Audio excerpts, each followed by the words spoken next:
JTV. I couldn't wait till we got back into the studios so that I could show you this very creative way to use a specific flower, daffodils, for a wonderful floating centerpiece.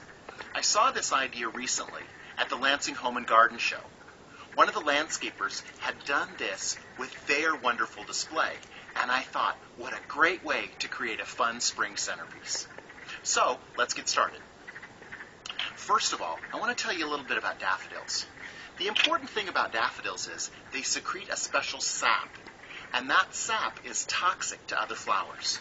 So when we have daffodils, we always want to put them in a vase by themselves. You're familiar with it. You cut the daffodil, and there's that goopy sap that comes out of the inside of that. That sap bleeds through the rest of the water. So it's always great to take our daffodils and place them in a vase by themselves. Now the water itself is important as well. Using our tea bags, the special bulb formula from Chrysal is ideal for these flowers.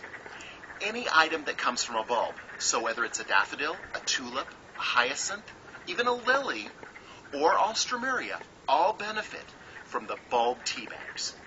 The reason we call them tea bags is because we simply drop them down in the water like a tea bag, and the floral nutrient inside is dispersed. Now, for those of you who have trouble finding the tea bags, we have them right here at UBloom. So go to our store and you can order a supply just for yourself. They're small and large supplies, so ideal for any situation. I love to get behind recycling. So this is an old juice container that I have that actually holds 2 quarts of water. I place 2 quarts of water inside it, and look, my tea bag is already down inside there. I leave it inside the jar so that I always know that that water's been treated. Then I can store that in a refrigerator or in the garage. It's always ready for the next time that I need floral nutrient. So, we've used our special bulb nutrient water on our daffodils today. The other thing about daffodils, sometimes when you get cut ones, they're very tight. So again, we place them in our flower nutrient water and allow them to open up. The interesting thing about the daffodils themselves is that on the back side, there's this sheath. And that sheath pulls away, and then the petals actually open up. And that's the key, an open daffodil, to our arrangement we're going to make today. Now our arrangement's going to be made in this big bowl, but remember there's different options for you as well. We could use any type of glassware, a goblet, a water glass, or even a small juice glass. And here's the secret behind our project for today. We take our daffodil and we pull off that exterior sheath, and then we cut our daffodil very short. Then our daffodil can float in the water. Now it's interesting. There's different kinds of daffodils. These are regular daffodils. These are the big king daffodils. And these are a wonderful bicolor narcissus. All can float just like that. So we can use a mixture of different types of daffodils to create an amazing centerpiece. So for our centerpiece today, we've got a wonderful round glass dish. And we're going to enhance our daffodils by adding some colored stones to the bottom of the dish. I've got some larger size stones.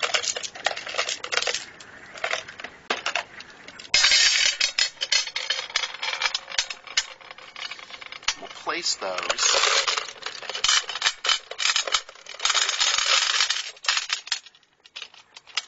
in a random pattern on the bottom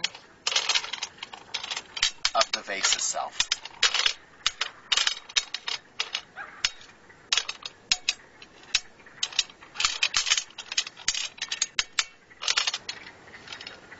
We've we've arranged these stones in just kind of a random pattern so they look interesting on the bottom of the container. Now I'm going to contrast that also with some yellow gravel. Now, many times the gravel that we get might have a powder on it. So what I did was I put my gravel into a colander and then I rinsed it off with water. That way I've eliminated any of the powder residue and it won't be floating in my water. That way the water can stay crystal clear. We'll add some of this gravel as a contrast to our big stones.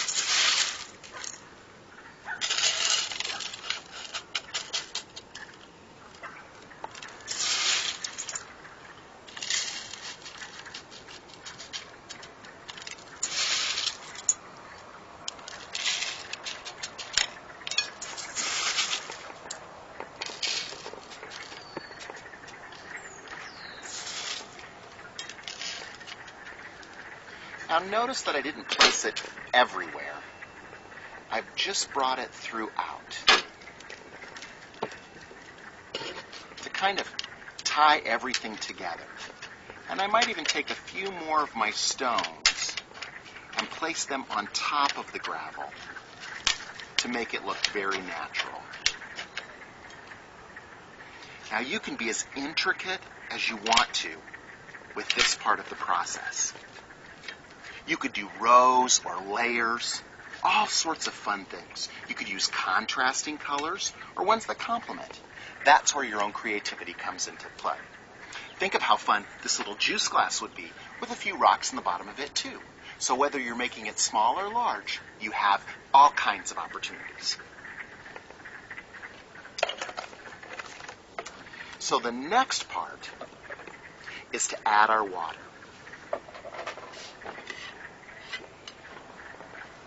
I have a bucket with 6 quarts of water, so I use 3 of the tea bags inside there.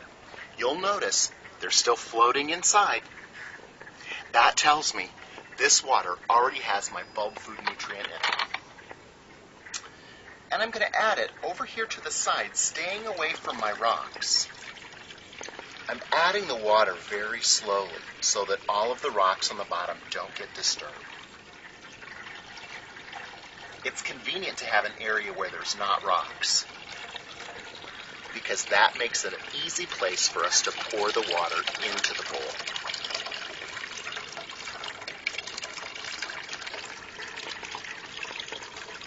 Now you'll notice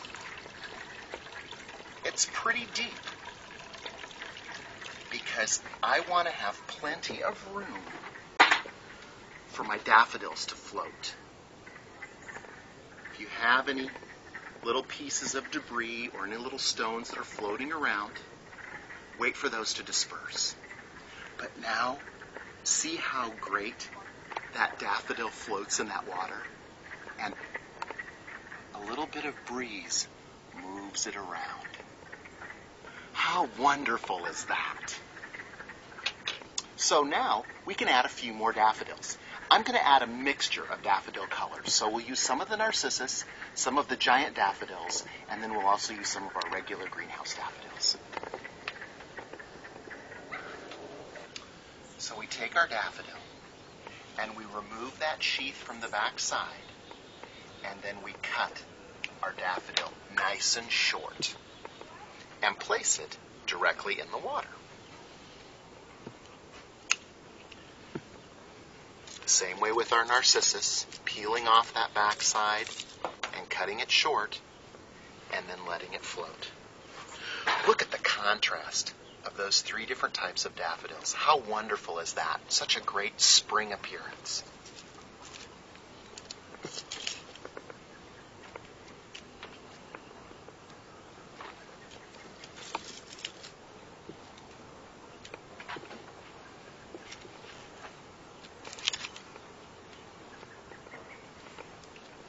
Now you'll notice I'm cutting off my daffodils up here.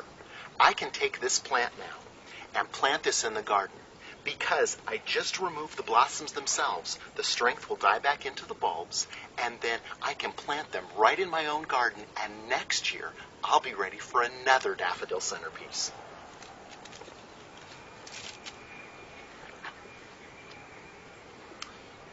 let's use one more of these.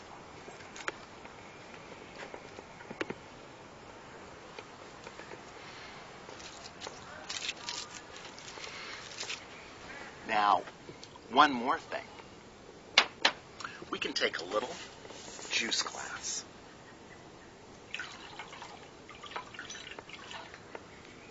Drop a few colored stones in it.